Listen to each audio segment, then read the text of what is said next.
गुरु में लगा लो अपन मनवा हो, कितनवाई दोबारा ना मिली।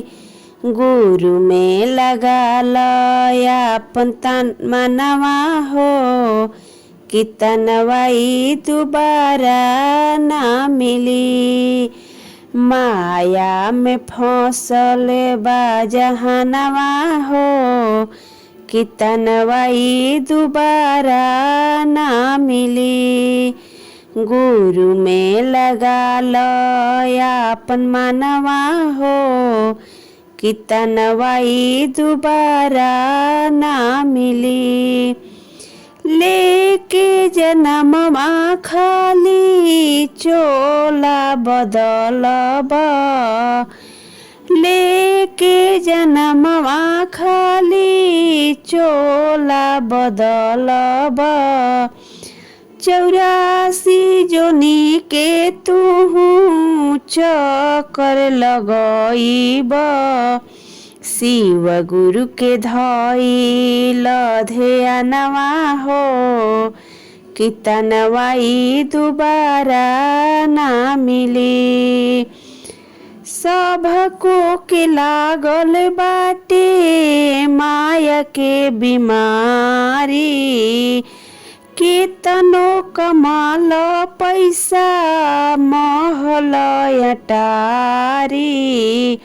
एक दिन जइब शमशानवा हो, कितनवाई दोबारा ना मिली। गुरु में लगा लो अपन मनवा हो, कितनवाई दोबारा ना मिली। माटी के देहिया पर करेलो गुमान हो, अगिया में जर जाई देहिया तुहार हो। माटी के देहिया पर करेलो गुमान हो, देहिया जोर जाई आगी में तुहार हो। बढ़िया बना लो तू करमवा हो, कितनवाई दोबारा ना मिली। बढ़िया बना लो तू करमवा हो, कितनवाई दोबारा ना मिली।